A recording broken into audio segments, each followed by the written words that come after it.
Le monde associatif toujours confronté au manque de bénévoles. C'est le cas à nouveau en ce moment au Resto du Cœur, alors que le contexte économique pousse de nouvelles personnes à demander une aide alimentaire à l'association. Voyez le reportage de Julie Chapman et de Sophie Herriot.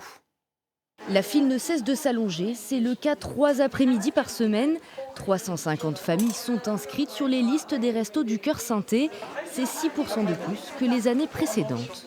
On a des familles très jeunes, on a des familles très âgées, on a depuis peu énormément de retraités qui maintenant, même avec une retraite modeste, n'arrivent plus à faire face. Ce qui va se passer en hiver lié à la crise énergétique, bien sûr, va nous ramener plus de monde. Combien, je ne sais pas le dire aujourd'hui. Cet hiver, les Restos du Cœur élargissent leurs critères d'admission. Les charges énergétiques sont désormais comprises dans le barème.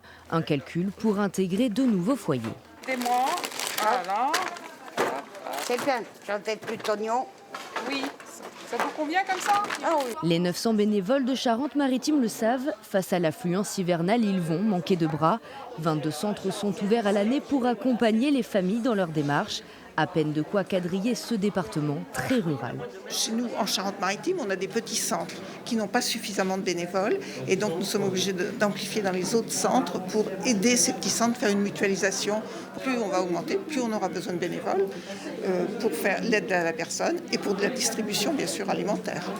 Trop peu de bénévoles et des dons qui pourraient eux aussi venir à manquer. Plus que jamais, les Restos du Cœur comptent sur la générosité.